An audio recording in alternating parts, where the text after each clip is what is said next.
In October, I was truly grateful to be able to spend a week away with all my family in the Lake District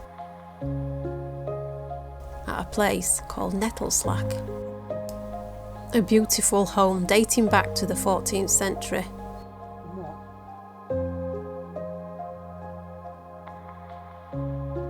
But incredibly remote, the remotest place I've ever stayed. And Mother Nature was in full autumn glory. The colours were absolutely incredible.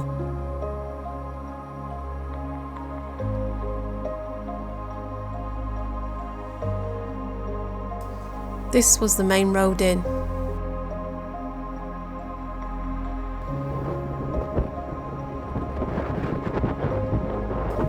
We even managed to live through Storm Ashley.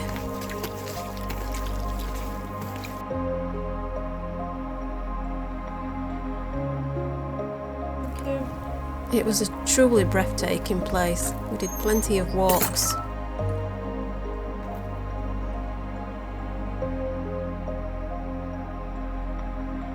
There's something about the Lake District that just always fills my soul with such happiness and joy.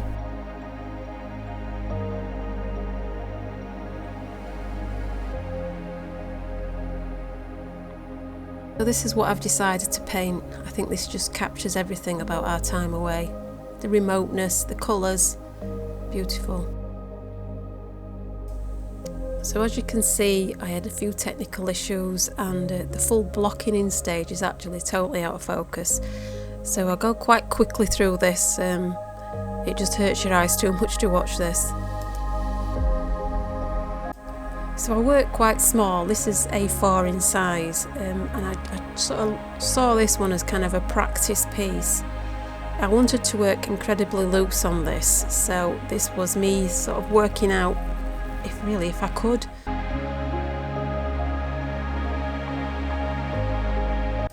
My colour palette for the underpainting is always a lot darker, so then I'll work lighter as I go along.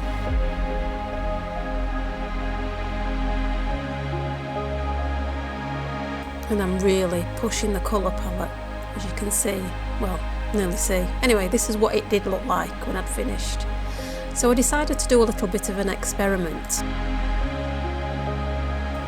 I wanted to add texture to the mountainside, and in the previous video I'd kind of used a flicking technique, and I thought I'd try this to try and build up a bit of texture.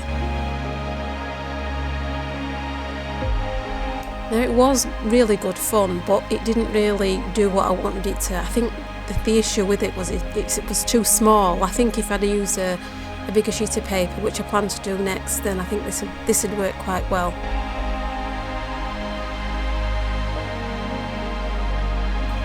A lot of this is the dry brush method, where I'm literally just very, very gently just brushing over the top of the surface with very undiluted paint and letting it just drag across. It's very effective.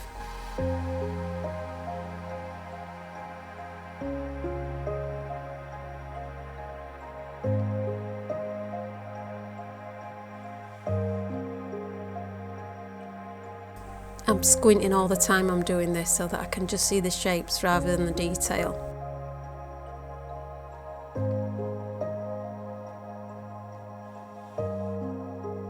So then I go over the sky once more, just to sort of knock it back a little bit.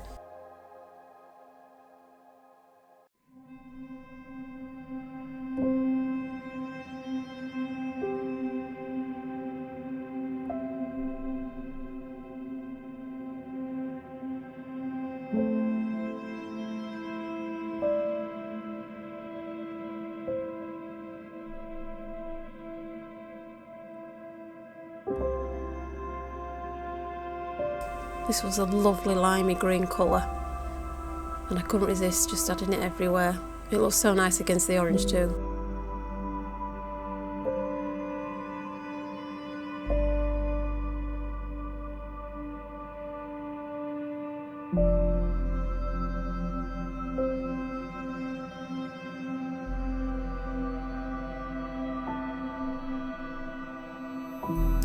I guess what I'm trying to achieve is to give the viewer the maximum information with the least amount of brushstrokes.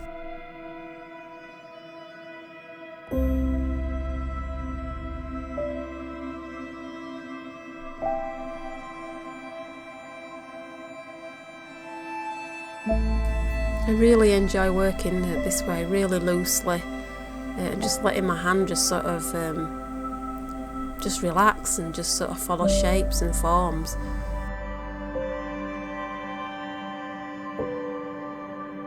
Your eye will add in all the extra details that I haven't added, hopefully.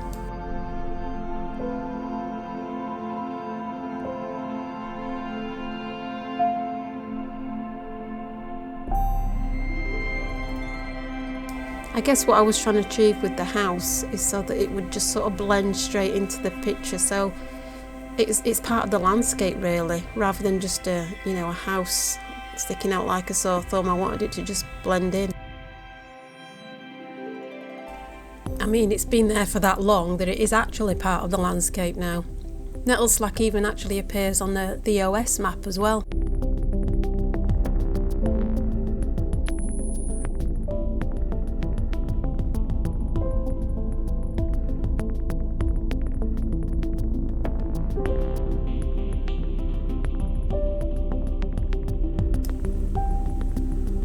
This big beech tree that sits right next to the house has a swing attached to it, and me and my grandson Isaac had great fun playing on it.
The stream at the bottom of the image became really swollen during the storm. I think we all hoped that we wouldn't be able to get out. But of course we did.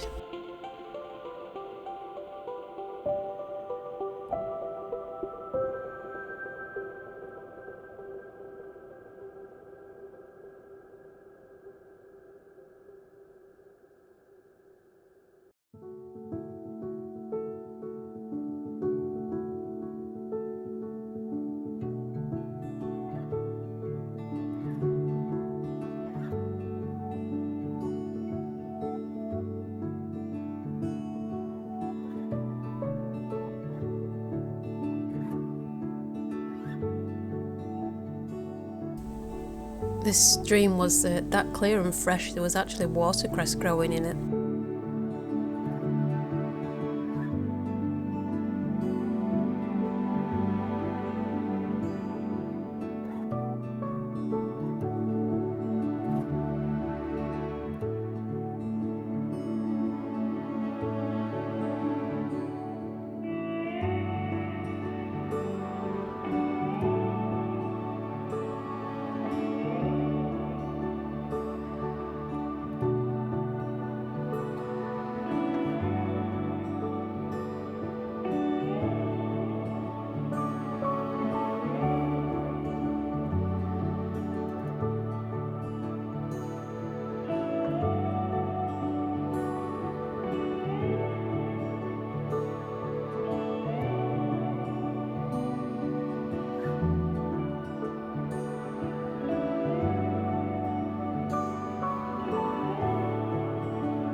And who doesn't love using a rigger brush?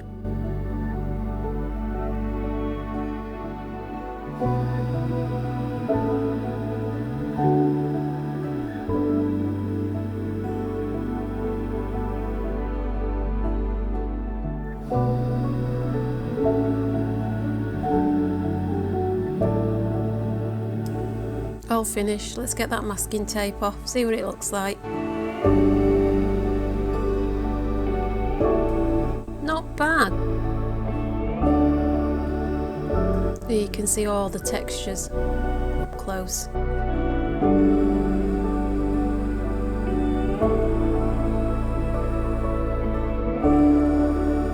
Thank you for watching. Bye!